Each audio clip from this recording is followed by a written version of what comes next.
Hi guys, my guest today made a choice a lot of us quietly think about but rarely make. Lee Yang spent 20 years as a designer. He and I worked together at Xero, and then he left, retrained, and became a creative arts therapist. He now works at both end of life, neurodivergent kids at the start, hospice patients near the end. When we caught up recently, he said something I haven't been able to shake, that humans need a bit of friction to find meaning, and that stays too comfortable for too long is its own kind of trap. So yeah, let's get into it. Hi Lee, welcome to the show. Hi Bear. Yeah, good to see you. Yeah, how's things going since last time we met? It's been 2 weeks, 3 weeks ago. Yeah, good. Yeah, been enjoying the nice blue sky autumnal weather here in Auckland. I'm definitely someone that's affected by the weather, and those nice blue skies and sunshine always makes me feel good. Yeah, I wonder, like, because today is Monday, right? The morning, and I am your first meeting. This is your first meeting. How it feel like now on your Monday mornings compared to how did you feel like a couple of years before? Or at Xero, like when we both at Xero. So is there any difference? I'm curious. Yeah, there's heaps of difference. It's one of the things I'm really enjoying at the moment, actually. Towards the end of my design career, I think I was kind of dreading going to work. I wasn't enjoying it anymore. The second half of Sunday, I'd be thinking about, oh God, I've got to go to work tomorrow. And yeah, I think we're all familiar with that weekend dread of Monday tomorrow. No one really loves Mondays. But now, it's much different. I work few different places through the week, so I have a lot of variety in my week, and even on the days I'm in the same places I see different clients, and I also have more control over my own time as well. So this morning is a great example. I've done daycare drop off this morning. I've just took my dog for a walk to the park in the lovely weather. Now we're doing this great interview, and then I'll head into my therapy studio and I'll see 3 or 4 clients today. So I feel like I'm taking back control of my own time a little bit, which is great. Yeah, sounds to me it's like many people might jealous about this kind of lifestyle. Like you have the flexibility to do things, and also like kind of fully control of your time and your schedule. Yeah. But let's get back to some of the questions I had in my mind. So you once wanted to be an artist, but then a school career counselor. Like last time you told me that a school career counselor told you that it's not easy to make money as an artist, and so that's probably the reason get you into the design career. So now you're doing this. Now you're doing what you want to do. 20 years ago, like as the career is about art. Is about art. Or like it's related to art. So what was that advice a wrong turn, or is it good? Was it good, or was it bad? So how do you when you review it, like how do you think about that advice for you at the moment? Yeah, it's a really good question. I think there's a bit of everything in there. I don't think it was bad advice. I think that to get where I am now, I probably needed to go on the path that I went on, or at least most of that path. Yeah, you're right. We spoke about how, at college, at school, I really loved art. I wanted to work in art. And the career counselor kind of said, it's very rare to make enough money to live from being an artist. The other option really is an art teacher. But outside of that, they encouraged me to look into design. Around the early 2000s, when I was kind of leaving school, though, the internet was just becoming kind of a big thing. And so I ended up going into web design. But yeah, I think that design career through web design and e-commerce, and then into product design eventually, and then design leadership, which was where I kind of fell in love with mentoring and coaching, which led me into a coaching qualification, which then really kind of led me more working with people in a therapeutic capacity and looking at what options were available to become a therapist, and finding out that art therapy, creative arts therapy, was a thing that really aligned with a lot of my values. And so yeah, in a way, it's kind of funny to have done this big 20-year kind of detour and circled all the way back to art, which is where I started. But I think if I hadn't become a designer, I probably wouldn't have become a coach, which means I probably wouldn't have become a therapist. So I think it was a necessary detour, but yeah, just interesting that after all that time, I've kind of ended up back to where I was at the beginning. Yeah, that's awesome, because I had another question related to this detour, like the metaphor, because you call it like 20-year detour, I think. Was it worth it, or like how do you feel like that? But it sounds like now you feel it's a good way to really find what you really want to do. And that's actually a lot of people might not have this privilege to understand or to find this is what I really want. I'm just really keen to do this, and now you have this. So yeah. Yeah, and I think while it was a detour, I think the key was with me was just to kind of trust my gut at each stage. If I was interested in something a little bit different, I would give it a try. I didn't stay working in the same company or the same industry, and each time I felt like I needed a bit of a shift or I was interested in something a little bit different or adjacent, I would try a few things. So yeah, I think detours are fine. I think as long as you stay flexible and give yourself room to wiggle. Yeah, because when most people talk about detours, about those things I've done seems wasted, or like it doesn't create any value, and seems now another 20 year, or like when I walk a long way and then I come back, seems though distance is not make sense. But I noticed that you mentioned you find coaching and mentoring from the previous role and other things. It's actually help you to better understand what you want to do. So which make me wonder, like, are there any other things that you feel this is something it's not wasted, like I got things from my previous role? And for the people who's listening, don't get me wrong, not talking about working with 20 years without pay, or like because that's a job, we can get a lot, we can money, put food on the table. But besides that, are there any other things that you feel this is something I've learned and I can carry from the previous role or from my previous part to this new role, and I feel grateful, or like or something I've learned I should avoid in my current role? So are there any other things like that you want to mention? Yeah, there are definitely a few of those that I've noticed. I mean, from the coaching design to coaching, there's so much overlap. It's essentially that design process, that double diamond process that we all know about, is very, very similar to the coaching process. You're helping a client figure out what all the available options are for a problem that they want to solve or a struggle they want to overcome. You're kind of working with them to identify what the best one might be and try that approach, try that solution. If that doesn't work, try a new one. So coaching is very, very similar to design, which is, I think, why there's so many designers out there who are now working as coaches as well. When it comes to art therapy, it's quite different because you are not really aiming to solve a problem or fix anything. It's a very different process. And so there's less overlap in terms of the work skills. But what I have noticed is from my days working as a freelancer and a contract designer, which I did for a long time back in the UK, that's really helped me as I step into this new career.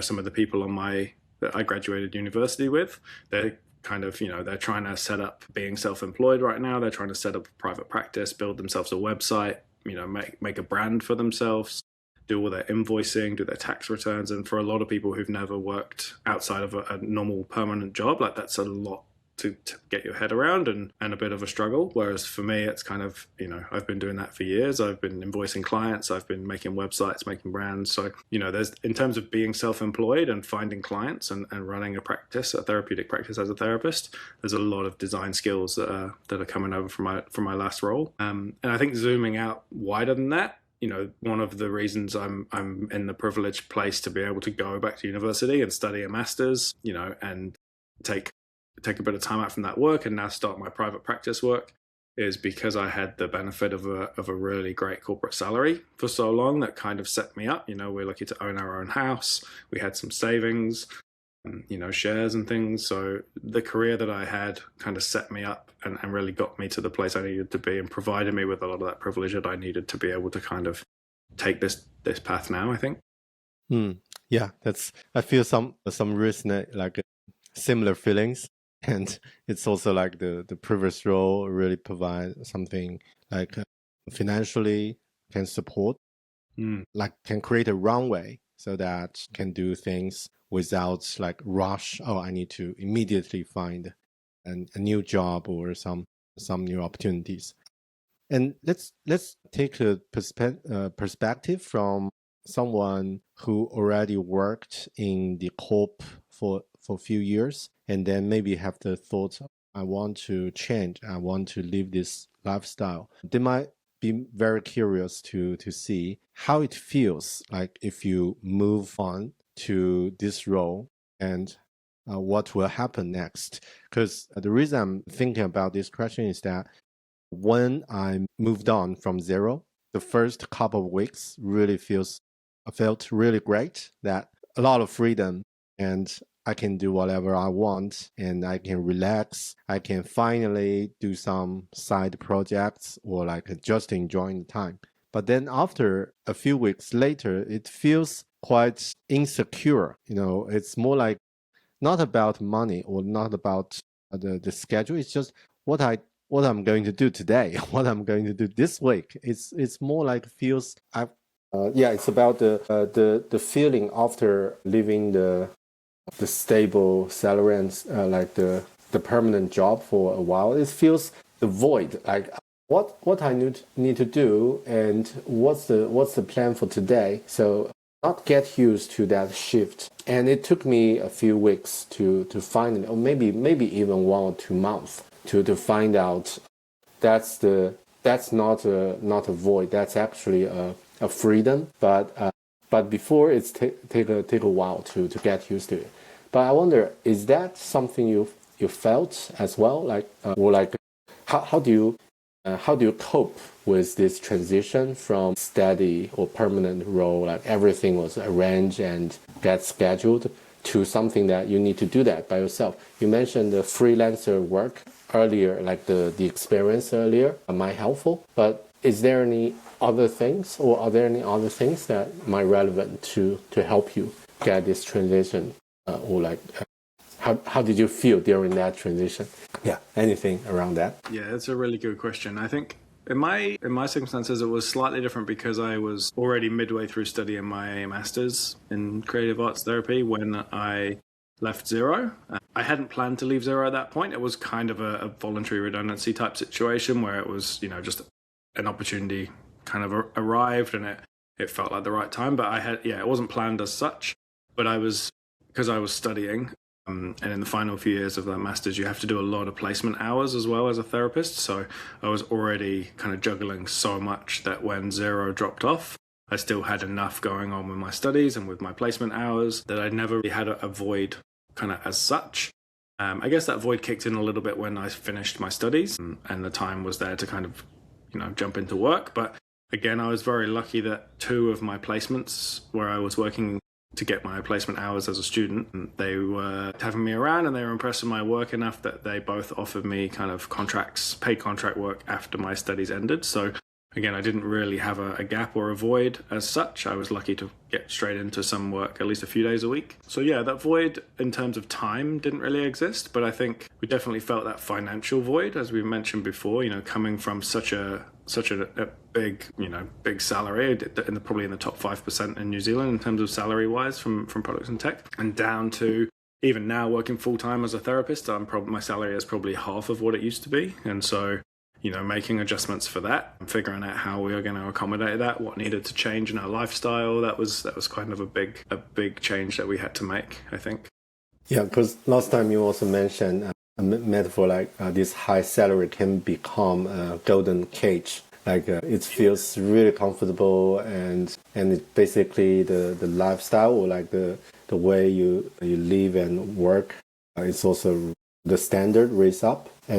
And after leaving, it could be like ideally keep the same, but realistically could be like without proper income or without the similar income for many months. So I wonder, like, are there any tips or like any things that you might suggest, or you might think, oh, that might be helpful if I'm doing that again? For example, if you can travel back to time and then it happened again, and then you have better preparation for that, or like if there are someone have similar situation, what could be the suggestion that you suggest for those people? Yeah, I don't think there was anything more preparation wise I could have done. I mean, an extra 6 months to a year at Xero while I finished my master's would have probably been helpful, but as I say, it was kind of taken out of my hands a little bit, the timing. But yeah, I think it's just one of those things, especially in New Zealand. You know, there's a very small handful of companies in New Zealand where you can earn that kind of salary, the salary that Xero, where we both work, paid. You know, other than a handful of maybe the banks, maybe a couple of telcos, there's not many places that offer that kind of salary. You know, coming from design agency world here in New Zealand into the product world, the pay bump was probably 50 to 80% increase just coming into product. So I think, you know, in other countries, in other cities, if you're working in a big city, you know, London or somewhere where there's like a whole smorgasbord of companies you could work for that pay crazy money, you would have a lot more options. But here in New Zealand, I think that, you know, it's the reality is if you don't want to work in that industry anymore, you're not going to get that salary anymore. And I think it took me a little while to reacclimatize to that. But what helped for me was kind of, you know, just some reframing, which is a classic coaching or therapy skill of it's easy to get kind of used to any kind of situation and getting used to that kind of big salary. You know, you end up spending to your means, you end up spending more because you're earning more. And so just coming back to that and thinking, you know, even now, my salary is probably a half or just over half of what it was at Xero. Thinking back to 5-10 years ago before I joined Xero, you know, that was still a good salary. What I'm on now would have been, you know, great. And so it just becomes about kind of reframing, resetting your baseline, I guess, accepting what's normal and just really working out what your priorities are. You know, if money is the most important thing for you, then, you know, staying in one of those big corporate jobs might be the better answer. For some people, those jobs are great and, you know, that level of comfort is ideal. For other people, you know, I'd rather be like people like me. I'd rather love what I'm doing and have a lot more meaning and purpose and feel like I'm really making a difference. And just, you know, if that means struggling a little bit financially or not having those holidays every year or not having, you know, having a car that's 15, 20 years old, then for me, that's kind of a trade-off that I'm happy to make. But I think it's different for everybody, really. But yeah, I think that, you know, that golden cage or golden handcuffs metaphor is a really good one. You know, it seems great at the time, but it can be kind of something of a trap if it means that you can't really leave. Yeah. Yeah. In some ways, I'm grateful that it was taken out of my hands to a certain degree. And, you know, if that voluntary redundancy situation hadn't come along, I'm not sure how easy it would have been for me to leave. It would take a lot of bravery, I think, to opt out of that. Yeah, I agree. It's like if you can get that salary like on that standard, it's really hard like to make the jump of leap of faith. So yeah, but one thing I think might be helpful if someone's listening on this is about on the larger scope. Now get a really high salary, paid on those tech companies. It's if we took a look on the larger scale of time, it might not natural or might not like sustainable because during that period, for example, after COVID, like many business need to go online and need to upgrade their business model, the ways they sell their products. So digital products become essential for many companies, and also there will be service needed. So for those, and tech companies will be the solution for those questions, and so that people get paid really good, like engineers, PMs, designers as well. So first, we're solving problem to help people grow their business, and during that time, I think it's fair to get paid because it's solving the real problem. But now there could be some other better options, like the system could be faster or like some AI can help some part of the workflow.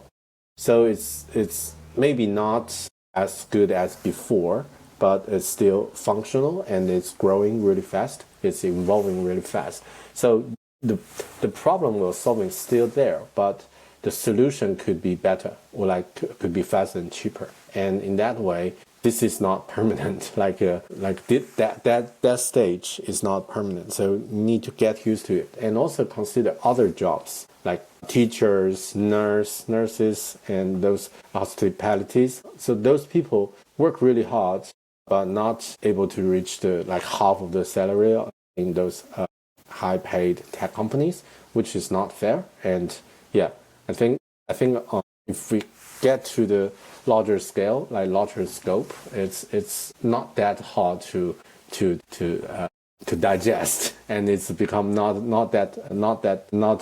a life or death problem. And it's just during this stage things happen like this, and after that things happen like that. And also get some preparation, maybe get some multiple income streams or other things could be helpful. But that's something depends on different situations. Yeah, absolutely. I think you mentioned the kind of certainty as well, or the comfort or certainty of those corporate roles. And I think that's something that more and more is actually an illusion. Yeah. I think 5-10 years ago, those roles were pretty secure. I knew people who've been at those companies for 10, 20, 30 years sometimes. And, if you were good at your job and found a place that you loved, it was pretty safe. I think that's not the case anymore. A lot of the people I work with as a coach, coming from product and tech, it seems like there's big rounds of layoffs and redundancies almost every year now. These companies are doing big restructures and reshuffles, and so the illusion of kind of safety or consistency is there with those companies, but it is just an illusion, I think. And in reality, you actually have less control and less transparency. The job feels safe right up until it's not. Just one day out of the blue, you can just find that actually your job's up for the chop or being restructured, and there was no warning. You might not see it coming. Whereas working for yourself, working as a contractor or a freelancer, or working with different clients, yes, it might not be as steady as some weeks. You might not have other clients as other weeks, or they might be up and down a little bit, but you have a lot more understanding of where you're at, and you have a lot more transparency. You can see your pipeline. You can see what your next 3 or 6 months look like. It might look like a challenge, or it might look like a dip in your earnings, but you know that, and you can see it coming, and you can do more about it, right? You can find new clients. You can hustle on social media. I think that illusion of corporate or full-time work being this super safe, super consistent thing, I think that's changed as well. I think that's no longer the case, to be honest. Yeah, that's the reality. And I need to have some pragmatic ways to plan the career and and personal growth for everyone. Let's talk about creativity, because I think it's also something that I feel really grateful when I moved on from a corporate role. I feel it seems that lots of things I can explore and do. And before I worked at Xero, it's more like it still can do things creative, but not always with some constraints. And sometimes you just feel you're just too busy, or without the mental capacity to do things like that. I don't know for you, because you are now is working directly related to creativity, as a art therapist. So how do you feel this comparison? Before, when working in a corp as a designer, we know designers should be creative. This is something as a definition, or but maybe not. What do you think about this? Speaking of creativity, back to the day when you at Xero, and now when you as an art therapist, are there any difference, or is there any involvement or some changes? Yeah, man, there's so much to say on creativity.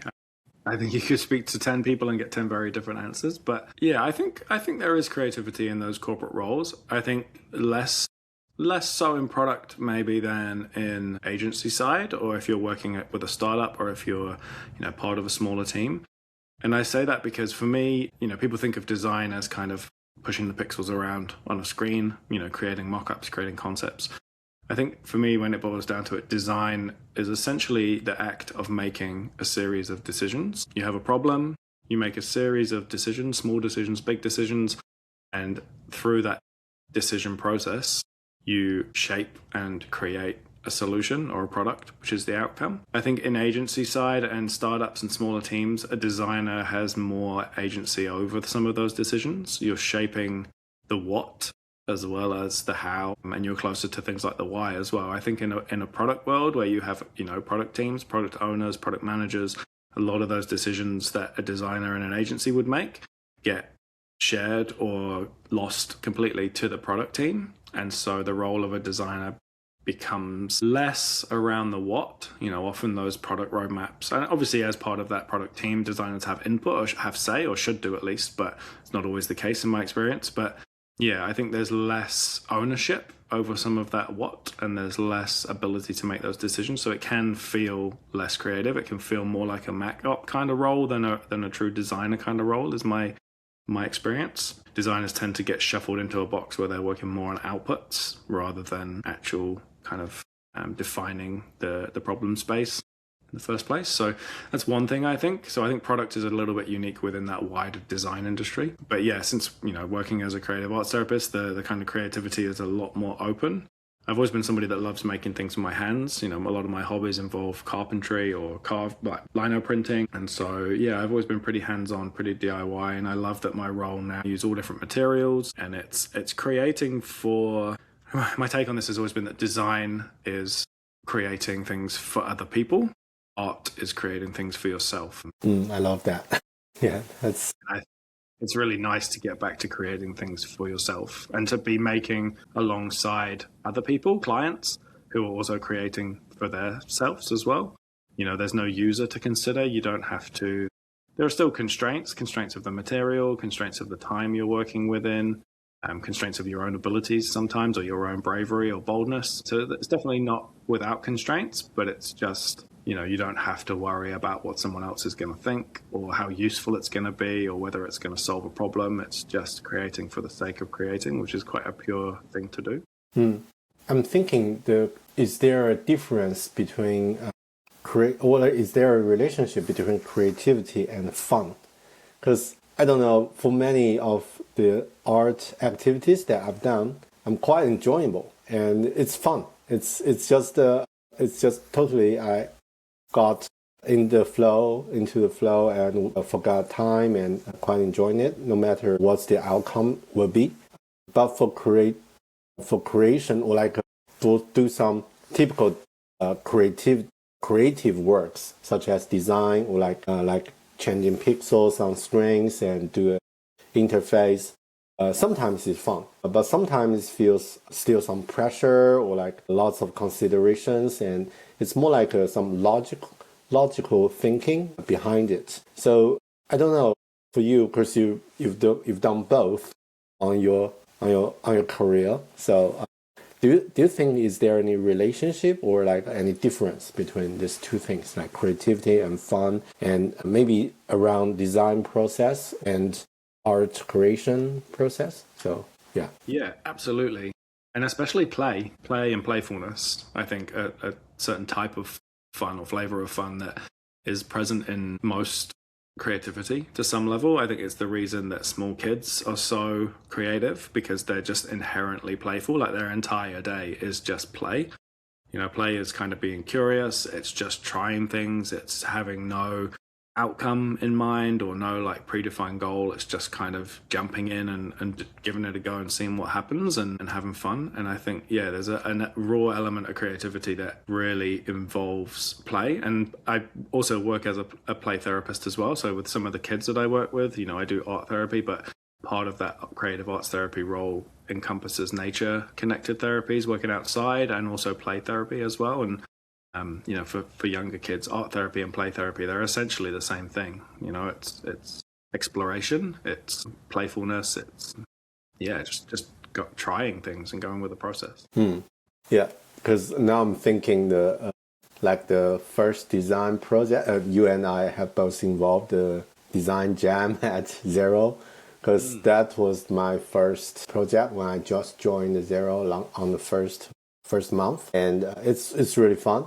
And I might say that it's the top 2, top 3 of the most most funnest and most playable, enjoyable projects I've done. But sadly, that's the first month, and then I work at Xero for 4 years, and that's the top 3. You know what I mean? It's like lots of not many options after that. So yeah, and you mentioned this playful and enjoyable things. Now I'm thinking about the art as maybe a differentiator for that, or maybe let's for the listener who never tried it. Like now you mentioned this art therapist as a role or as a job. Like what this job? What does a therapy actually do? What does a therapist actually do? Like what it is? Like maybe a little bit explanation. Sorry guys, if you're listening, we haven't talked about that for nearly 30 minutes. But now let's get back to this track. Yeah, it's one of those things that, again, there's flexibility in there, different art therapists working different ways, but I think at its core, it's about using things other than just talking to have a therapeutic relationship with somebody. So, not that there's anything wrong with talking. I've got a lot of benefit myself from talk therapy and counseling over the years, but talking and words sometimes have a limit. Words come from our cognitive kind of logical brain, and so they tend to come from our overthinking part of the brain rather than coming from our emotional kind of older parts of our brain. And often we either can't really fully connect to what it is that we're really feeling subconsciously. We might not know, or we might know but just not be able to put it into words. It's especially true for smaller children who are still developing their vocabulary, and even more true for neurodivergent children that I work with a lot of the time, especially children with autism. Often they can be a lot less outspoken or even non-verbal sometimes. And so working with creativity and making as a language, as a way of interacting, as a way of expressing, as a way of processing. And that can be traditional art materials like pastels, chalks, paints, drawing. It can be sculpture, things like clay, making things out of found materials, twigs, sticks, bits of wood. It can be movement or dance. I did a placement in my early years of uni as a drama therapist, working at a special needs school, and that was kind of small 30-minute kind of narrative drama plays. So yeah, there's a whole range of things that you can do, but at its core, it's kind of using those different materials I mentioned to express things and to communicate things in a way that words just sometimes can't really. I think we've all experienced, feeling off, feeling grumpy, sometimes not even knowing why we're feeling grumpy or angry or upset, and we might go for a walk. We might go to the beach, go for a swim. If we're somebody that does art, we might just spend some time doodling or sketching or, even gardening, getting your hands in the earth. Like there's all these things that we as humans inherently just kind of do when we're not feeling good that in some way help us feel better. And it's not always a conscious thing that we're trying to make ourselves feel better. These things that, like nature, movement, creativity, they have a way of just helping us kind of get unstuck and move those kind of difficult feelings through the body. So being an art therapist is kind of like being a bit of a guide or a shepherd for that process. So, you're not aiming to fix anybody. You're not aiming to solve people's problems for them. You're there to kind of be present, to listen, to witness, and to kind of provide a space, both physical and emotional, provide a room, but also just provide a gap in their day where they can just sit and there's art materials there and they can just take some time without pressure, without expectation to just kind of create and let whatever comes up come up. Yeah. That's because last time you mentioned an example like a woman who spent an hour filling a page with yellow pastel. And also you played with your client, like with the other kids, throw clay against a tree. Like, could you tell us more about this, like as an example? Like, yeah, definitely. The lady who was coloring the yellow was a story. It was hard for me as a therapist to not talk.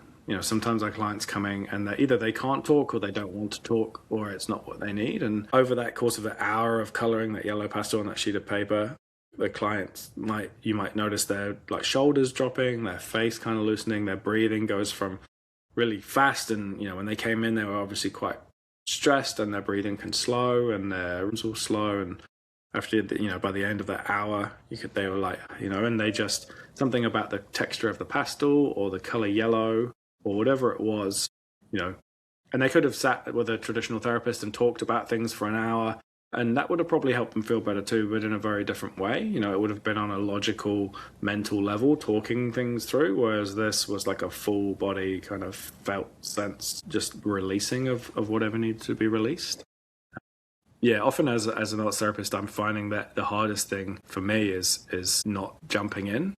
If there's silence, not trying to fill those gaps. If there's uncertainty, not trying to provide a plan or a structure and just kind of trusting that process and waiting to see which direction things go, and honoring what the client needs in that moment. So yeah, it's been quite tricky. In regards to the clay, yeah, kids love clay, and it's a really good thing to get out anger.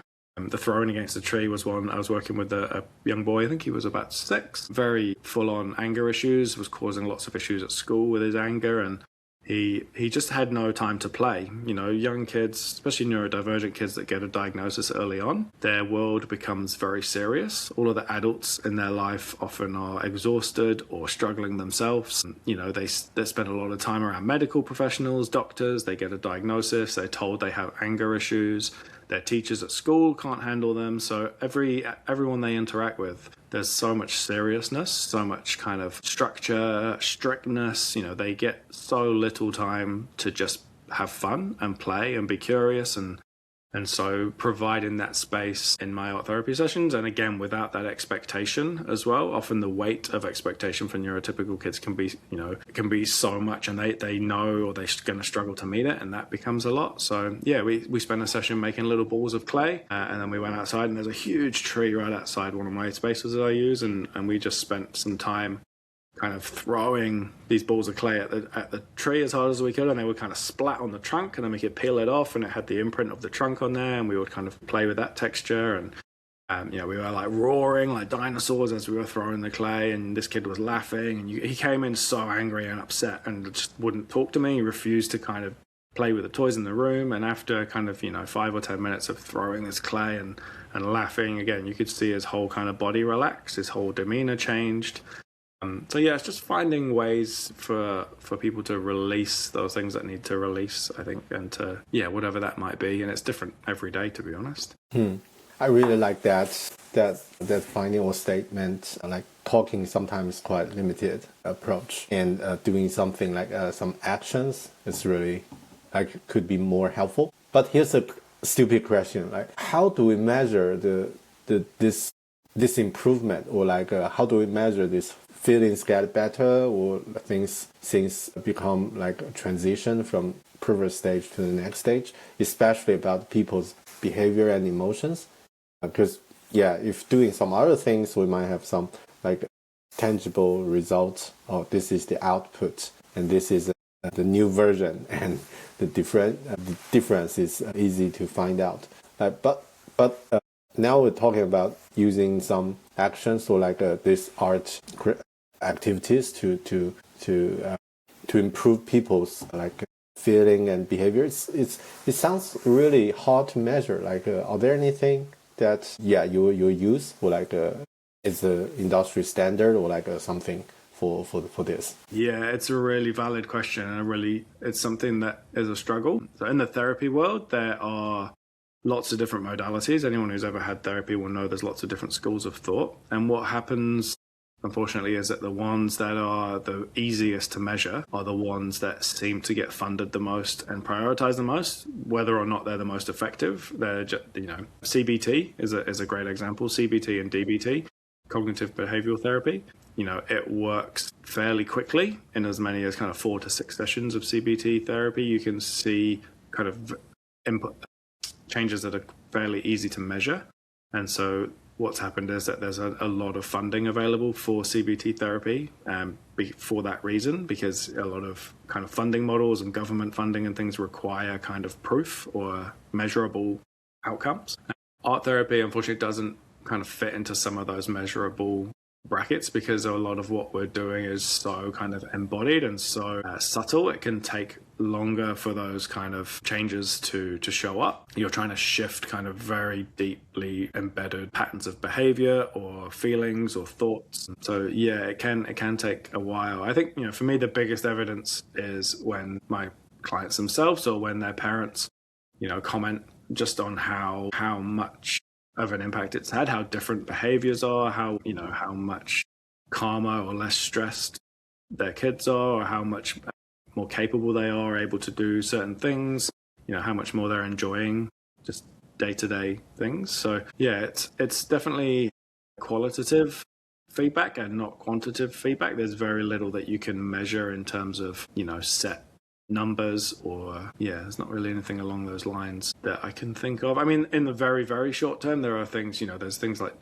Shinrin-yoku, Japanese forest bathing, where they've done studies that kind of just being in nature amongst the trees will visibly like reduce markers like cortisol levels or heart rate, stress responses, those kind of things. So in the immediate kind of present of being in nature or of kind of using creativity, there are some things along those lines, but in terms of like, if you were talking about, measurable impact after 6 sessions or 8 sessions or whatever, it's a lot harder to quantify.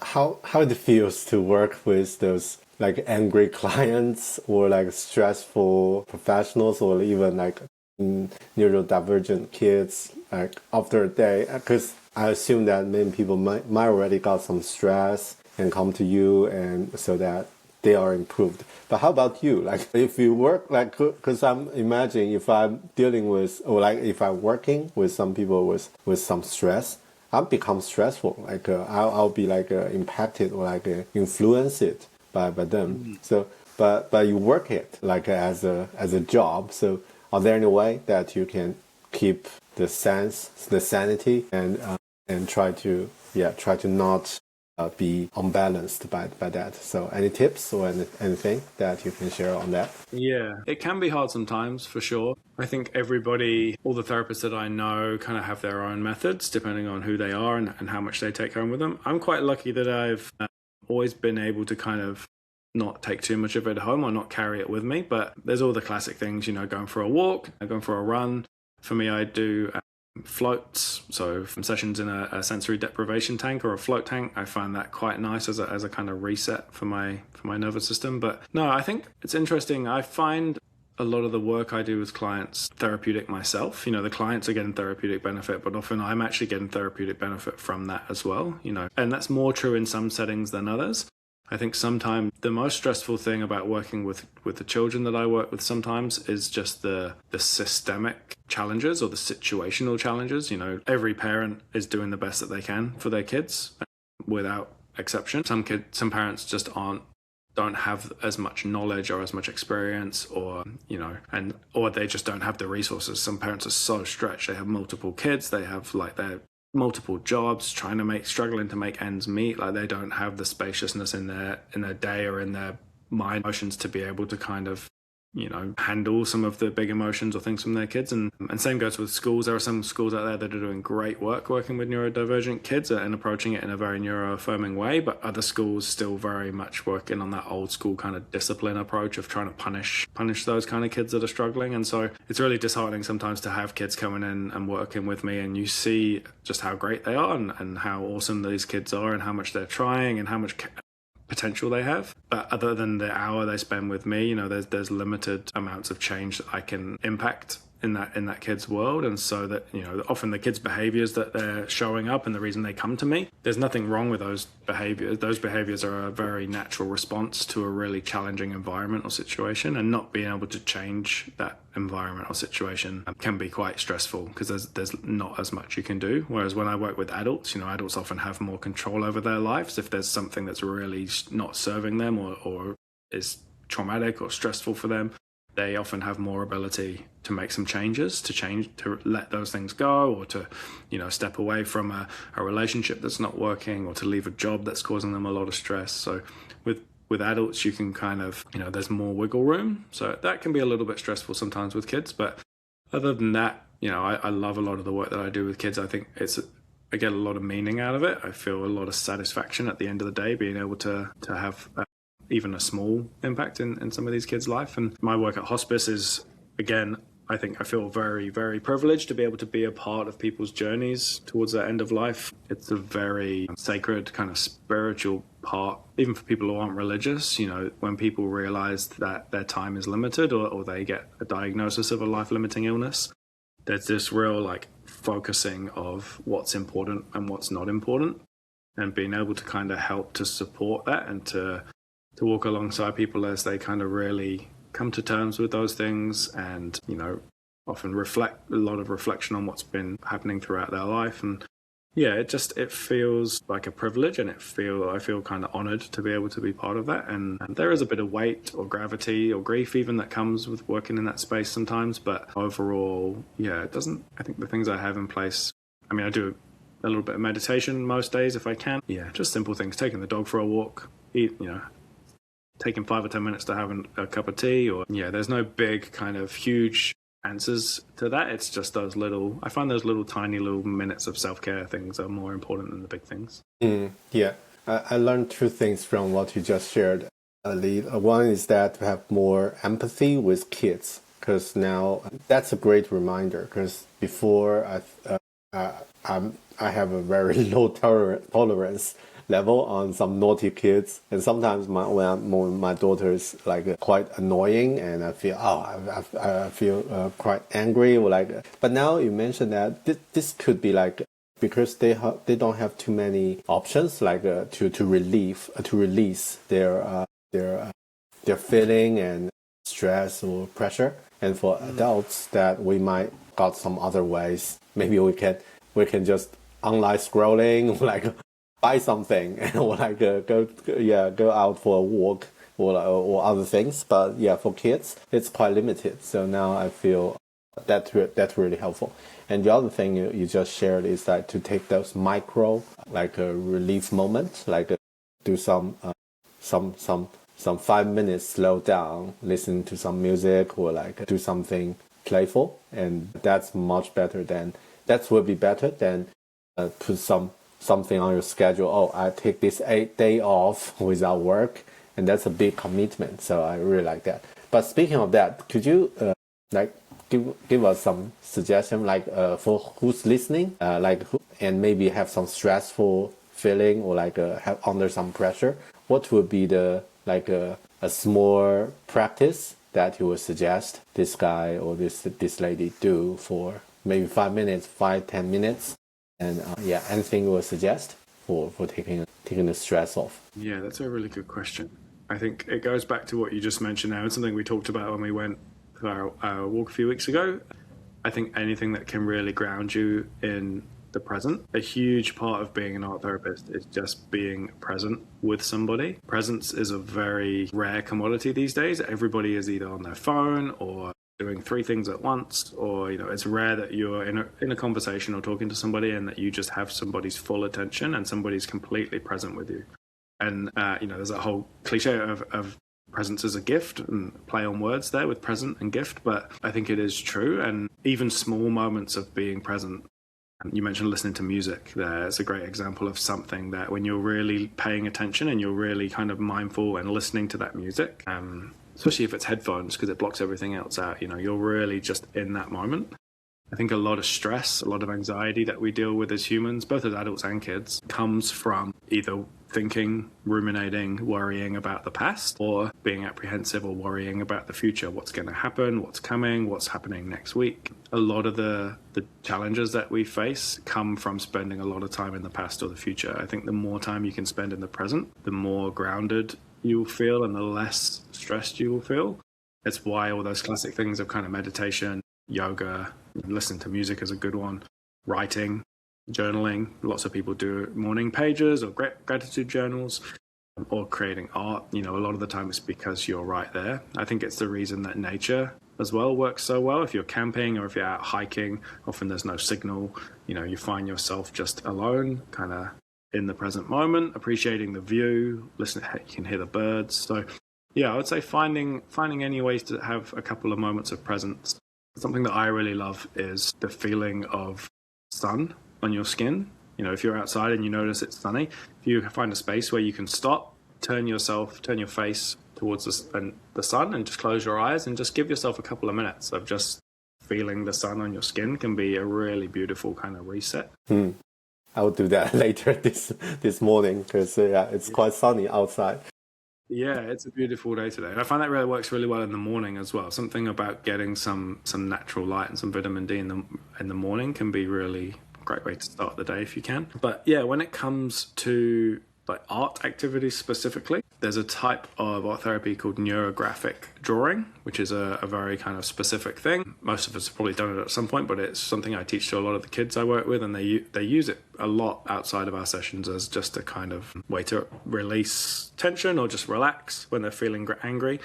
And it's where you just get a marker pen and you draw you spend some time drawing a big squiggle on the page, and you join the ends, and then when you finish that, you can kind of round off all the corners of all the shapes that have been made in that squiggle, and then just color in each of those different sections a different color. You can do it with paint, you can do it with pencil crayon or felt pen, and there's something about that process, I think, of firstly the squiggle of not having any kind of intention, just letting it doodle and letting it go, and then seeing all the different shapes that get made as a result of that, and then the intentional, careful kind of rounding off of those corners. It almost like it takes the sharp edges or the spiky bits off some of the things that we're worrying about, and then that act of coloring in each section.